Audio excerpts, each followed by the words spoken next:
Cricket की दुनिया में ना जुनून है, दिल टूटने के किस्से हैं और ऐसी वापसी की कहानियां हैं जिन पर यकीन करना मुश्किल हो जाता है। आज हम एक ऐसी ही कहानी देखने वाले हैं, एक ऐसे खिलाड़ी की जिसे भुला दिया गया, जिसे टीम से किनारे कर दिया गया, लेकिन उसने हार मानने से इनकार कर दिया और फिर गुमनामी से निकलकर सीधा इतिहास रच दिया। तो ये कहानी शुरू हुई थी आज से 6 साल पहले एक बहुत बड़ी भविष्यवाणी के साथ। क्रिकेट के दिग्गज गौतम गंभीर ने एक नौजवान खिलाड़ी में कुछ ऐसा देखा जो किसी और को नहीं दिखा, और उन्होंने कहा था उसे किसी और की तरह बनने की जरूरत नहीं है, वो भारतीय क्रिकेट का द संजू सैमसन बनेगा। ये सिर्फ शब्द नहीं थे, ये एक उम्मीद थी, एक भरोसा था। लेकिन उस भविष्यवाणी और 2026 वर्ल्ड कप की असलियत के बीच एक बहुत बड़ी खाई थी। एक तरफ गंभीर के वो शब्द गूंज रहे थे और दूसरी तरफ एक ऐसी कड़वी हकीकत थी जहां उसी खिलाड़ी को टीम के प्रैक्टिस मैचों तक से बाहर कर दिया गया था। महानता की बातें तो दूर, उसे लगातार नजरअंदाज किया जा रहा था। तो चलिए अब बात करते हैं इस कहानी के सबसे मुश्किल हिस्से की। ये वो दौर था जब ऐसा लग रहा था कि हर दरवाजा बंद हो चुका है। एक के बाद एक नाकामयाबी ने संजू को उनके करियर के सबसे निचले पॉइंट पर लाकर खड़ा कर दिया था। आप देखिए ये गिरावट कैसे हुई। 2024 में एक बहुत ज़रूरी ट्रायल मैच में वो फ्लॉप हो गए और पूरा वर्ल्ड कप बेंच पर बैठे रहे। फिर 2026 से ठीक पहले न्यूजीलैंड के खिलाफ पूरी सीरीज खराब गई, 5 मैचों में सिर्फ 46 रन।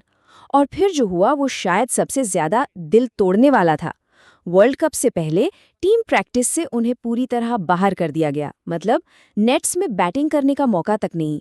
ये सिर्फ एक बुरा दौर नहीं था, ये एक बुरे सपने जैसा था। और उस पॉइंट पे संजू ने खुद ये महसूस किया था। उन्हें लगा मेरा पूरा सपना खत्म हो गया है। देश के लिए खेलने का जो सपना उन्होंने बचपन से देखा था वो अपनी आंखों के सामने टूटता हुआ नजर आ रहा था। लेकिन कहते ना, रात जितनी गहरी होती है सुबह उतनी ही करीब होती है। निराशा के इसी अंधेरे से कहानी ने एक ऐसा जबरदस्त मोड़ लिया जिसकी किसी ने कल्पना भी नहीं की होगी। और ये सब हुआ एक ऐसे मैच में जहां हर गेंद पर भारत की किस्मत दांव पर लगी थी। सोचिए माहौल कैसा होगा। सुपर 8 का नॉकआउट मैच, सामने खतरनाक वेस्टइंडीज जो अपने ही घर में खेल रही थी। मतलब करो या मरो वाला मुकाबला। यहां अगर हारे तो सीधा घर की फ्लाइट पकड़नी थी, वर्ल्ड कप का सपना वहीं खत्म। और फिर जब लग रहा था कि मैच हाथ से निकल रहा है, संजू सैमसन ने अकेले ही पूरा खेल पलट दिया। उन्होंने एक ऐसी पारी खेली जिसने न सिर्फ भारत को जिताया बल्कि मेजबान वेस्टइंडीज को वर्ल्ड कप से ही बाहर कर दिया, उनके अपने ही मैदान पर। ये एक अकेले हीरो की जीत थी। और ये तो सिर्फ शुरुआत थी। ये सिर्फ एक मैच की कहानी नहीं थी, ये एक ऐसे प्रदर्शन की शुरुआत थी जो इतिहास की किताबों में दर्ज होने वाला था। उनका खेल सिर्फ अच्छा नहीं था, वो ऐतिहासिक था। जब बात पावर हिटिंग की आई तो संजू सैमसन का कोई मुकाबला ही नहीं था। उन्होंने पूरे टूर्नामेंट में सबसे ज्यादा 24 छक्के लगाए। जो दूसरे नंबर पर था वो उनसे काफी पीछे था। ये सिर्फ आगे होना नहीं था, ये पूरी तरह से डोमिनेट करना था।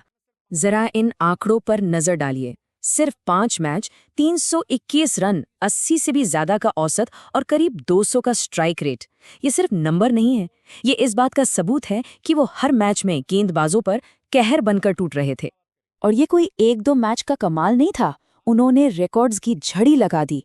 वो प्लेयर ऑफ द टूर्नामेंट बने और सबसे बड़ी बात, वर्ल्ड कप के इतिहास में वो पहले खिलाड़ी बने जिसने लगातार 3 नॉकआउट मैचों में 50 से ज्यादा रन बनाए। ऐसा पहले कभी किसी ने नहीं किया था। और अब हम आते हैं कहानी के उस हिस्से पर जो किसी भी खिलाड़ी को महान बनाता है, यानी सबसे बड़े मंच पर सबसे ज्यादा दबाव में प्रदर्शन करना। नॉकआउट मैचों की कहानी ये एक मास्टर क्लास थी। पहले सुपर 8 में वेस्टइंडीज के खिलाफ मैच जिताया, फिर सेमीफाइनल में इंग्लैंड के खिलाफ एक हीरो जैसी पारी खेली, और फिर फाइनल में भी उन्होंने इतिहास दोहरा दिया। तीनों बड़े नॉकआउट मैचों में टीम को संभालना ये सच में अविश्वसनीय है। और एक नंबर है जो इस पूरी कहानी का, इस जीत का प्रतीक बन गया, 89। पहले इंग्लैंड के खिलाफ सेमीफाइनल में 89 रनों की वो शानदार पारी, और फिर कमाल देखिए, फाइनल में भी ठीक वही स्कोर। 89 सिर्फ एक बड़ा स्कोर नहीं था, ये 2020 वर्ल्ड कप फाइनल के इतिहास का सबसे बड़ा व्यक्तिगत स्कोर था। उन्होंने न सिर्फ अपनी टीम को वर्ल्ड चैंपियन बनाया बल्कि एक ऐसा रिकॉर्ड तोड़ दिया जो सालों से कोई नहीं तोड़ पाया था। तो चलिए इस कमाल की कहानी को वहीं पर वापस लाते हैं जहां से ये सब शुरू हुआ था, एक भविष्यवाणी से। याद है गौतम गंभीर के वो शब्द, वो भारतीय क्रिकेट का द संजू सैमसन बनेगा। 6 साल बाद वो शब्द सिर्फ एक भविष्यवाणी नहीं रहे, वो दुनिया के सबसे बड़े क्रिकेट मंच पर साबित हुई एक हकीकत बन चुके थे। संजू सैमसन का ये सफ़र हमें एक बहुत ज़रूरी सबक सिखाता है। ये याद दिलाता है कि जब दुनिया आप पर भरोसा करना छोड़ दे, जब हालात आपके खिलाफ हों, तब भी अगर आप खुद पर यकीन रखते हैं तो आप अंधेरे से निकलकर सबसे बड़ी जीत हासिल कर सकते हैं। तो आखिर में एक सवाल बचता है, क्या संजू सैमसन की ये जीत सिर्फ एक वर्ल्ड कप ट्रॉफी है, या ये भारतीय क्रिकेट में एक बिल्कुल नए दौर की शुरुआत का ऐलान है? इसका जवाब तो अब वक्त ही देगा।